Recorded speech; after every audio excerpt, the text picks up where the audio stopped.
Hello नमस्कार दोस्तों, कैसे आप सभी। तो उम्मीद करते हैं अच्छे होंगे। तो आज एक और वीडियो हमारी आपके साथ शेयर करने वाले हैं जिसमें हमारे साइंस के बहुत ही इंपॉर्टेंट क्वेश्चन रहेगा। तो स्पेशल साइंस की क्लासें लगाई जा रही है। हरियाणा ग्रुप डी या फिर दिल्ली पुलिस में भी आपको देखने को मिलेंगे, यूपी पुलिस में भी आपको बहुत से क्वेश्चन देखने को मिलेंगे, और रेलवे के लिए तो ब्रह्मास्त्र है भी। और ग्रुप डी का तो आपको चिंता ही नहीं करनी, जितना हम करवाएंगे उतने में से आपके हर क्वेश्चन देखने को मिलेंगे। तो इसी के साथ शुरू करते हैं आज का हमारा क्वेश्चन।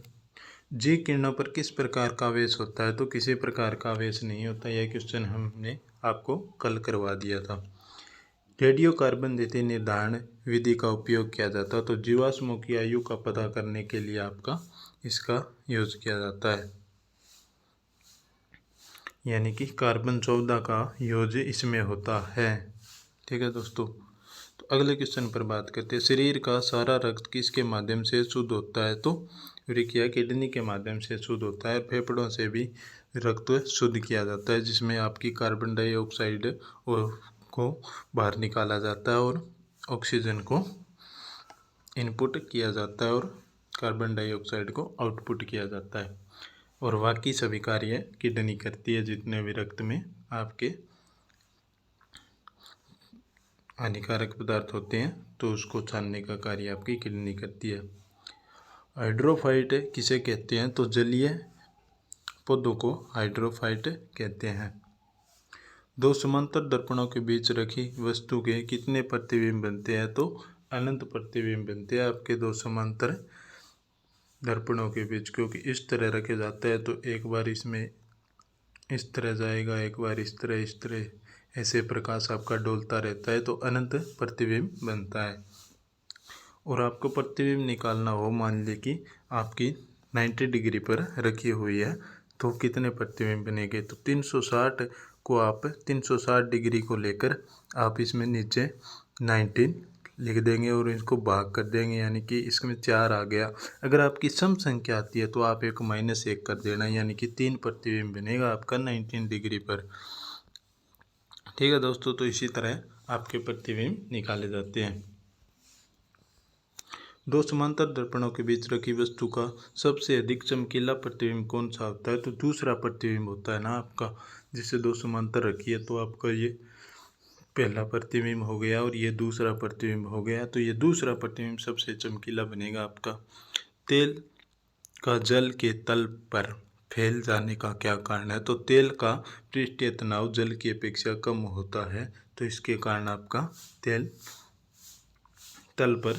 जल के तल पर फैल जाता है। जैसे कि आप मिट्टी का तेल डालते हैं तो मिट्टी का तेल का जल से कम पृष्ठीय तनाव होता है, तो जिसके कारण ऊपर तैरता रहता है। और आपके मच्छर होते हैं ना, तो वह पृष्ठीय तनाव कम होने के कारण आपके डूब जाते हैं। पेंसिल का लेड होता है तो ग्रेफाइट का बना होता है पेंसिल का लेड। ठीक है दोस्तों, और ग्रेफाइट एक विद्युत का सुचालक रहेगा आपका। सड़क पर चलने की अपेक्षा बर्फ पर चलना कठिन होता है, क्योंकि बर्फ पे सड़क की अपेक्षा घर्षण कम होते हैं आपका। तो घर्षण कम होने के कारण आप बर्फ पर मुश्किल से चल पाते हैं। लोलक घड़ियाँ गर्मियों में सुस्त क्यों हो जाती है? तो लोलक की लंबाई बढ़ जाने से उनका आवर्तकाल बढ़ जाता है, और जिससे घड़ी सुस्त हो जाती है। ऊंचे स्थानों पर पानी 100 डिग्री सेल्सियस से कम ताप पर क्यों उबलता है? तो क्योंकि वहाँ वायुमंडलीय दाब कम हो जाता है। जैसे पहाड़ों पर होता है, तो पहाड़ों पर आपका 80 से 90 डिग्री सेल्सियस पर भाप बनने लगती है, और आपका तल पर रहेगा आपका 100 डिग्री सेल्सियस के बाद भाप बनने लगती है, तो कम वायुमंडलीय दाब कम होता है। पित्तल मिश्रित धातु है, तो जस्ता और कांसा का मिश्रित धातु रहेगा आपका पित्तल। तो इसके ट्रिक की बात की जाए तो क्या रहेगा? तो पिताजी आपका रहेगा, यानी कि पित्तल हो गई तो तांबा, और जस्ता यानी जिंक या फिर जस्ता हो जाएगा आपका। तो वह ट्रिक रहेगी आपका। आगे बात करते हैं अगले क्वेश्चन पर। गैसों के दाब ज्ञात करने वाले यंत्र क्या कहलाते हैं? तो मैनोमीटर कहलाते हैं, जिसमें आपका गैसों के दाब ज्ञात करने में काम आता है। Bhabha atomic research centre Trombe में स्थित 5वें न्यूक्लियर रिएक्टर का क्या नाम है, तो ध्रुव रहेगा आपका Bhabha atomic research centre Trombay में स्थित रहेगा आपका। तो इसका 5वां न्यूक्लियर रिएक्टर है जो ध्रुव रहेगा आपका।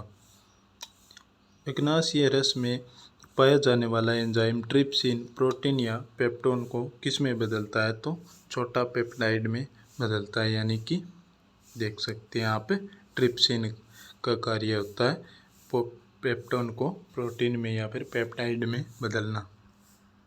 मनुष्य में दाद रोग के रोग कारक कवक का नाम क्या है, तो माइक्रोस्पोरम रहेगा आपका, माइक्रोस्पोरम, जिसमें मनुष्य में दाद वगैरह हो जाता है माइक्रोस्पोरम के कारण, और यह कवक के कारण होता है आपका।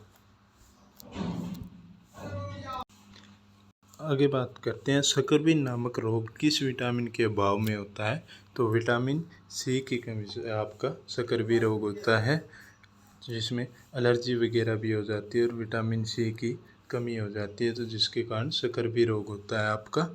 और इसका रासायनिक नाम क्या रहेगा, एस्कॉर्बिक एसिड रहेगा आपका, और होलकट ने इसकी खोज की थी विटामिन सी की।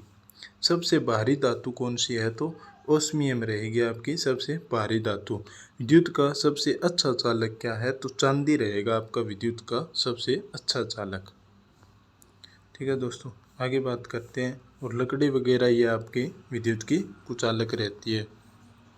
पोटेशियम का अयस्क कार्नेलाइट का सूत्र क्या है, तो KCl MgCl2 CH2O रहेगा। यूरेनियम के नाभिकीय विखंडन में अनंत क्या प्राप्त होता है, तो शीशा प्राप्त होता है आपका अनंत।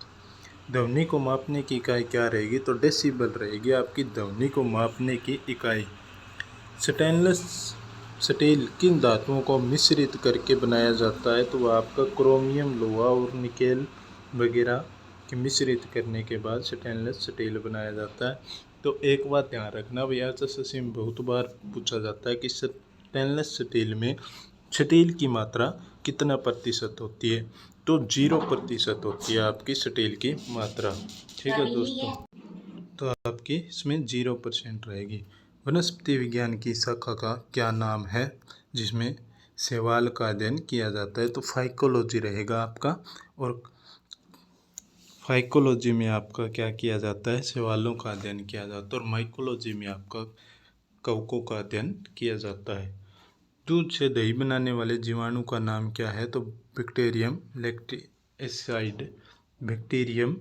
लैक्टिएसाइड रहेगा आपका, जो दूध से दही बनाने में। लैक्टोबैसिलस जीवाणु भी पाए जाते हैं, और लैक्टोज नाम की शर्करा पाई जाती है आपकी।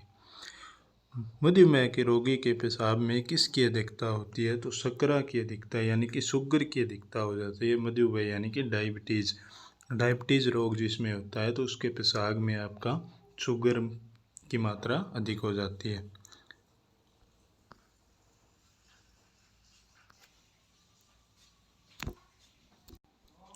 आगे बात करते हैं अगले क्वेश्चन पर। तो स्वचालित ब्रेक किस नियम के आधार पर बने हैं, तो पार्केल के नियम के आधार पर आपका स्वचालित ब्रेक बने हुए हैं।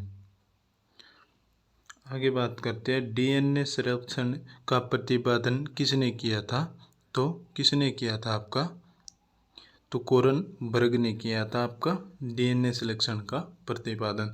तो आज के लिए इतने क्वेश्चन रहेंगे दोस्तों। तो कैसी लगी वीडियो, अगर अच्छी लगी तो कमेंट वगैरह शेयर वगैरह कर देना भाई।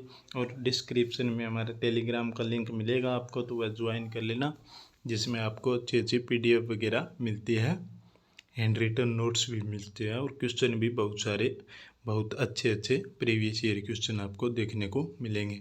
तो आज के लिए इतना है दोस्तों, धन्यवाद। जय हिंद, जय भारत।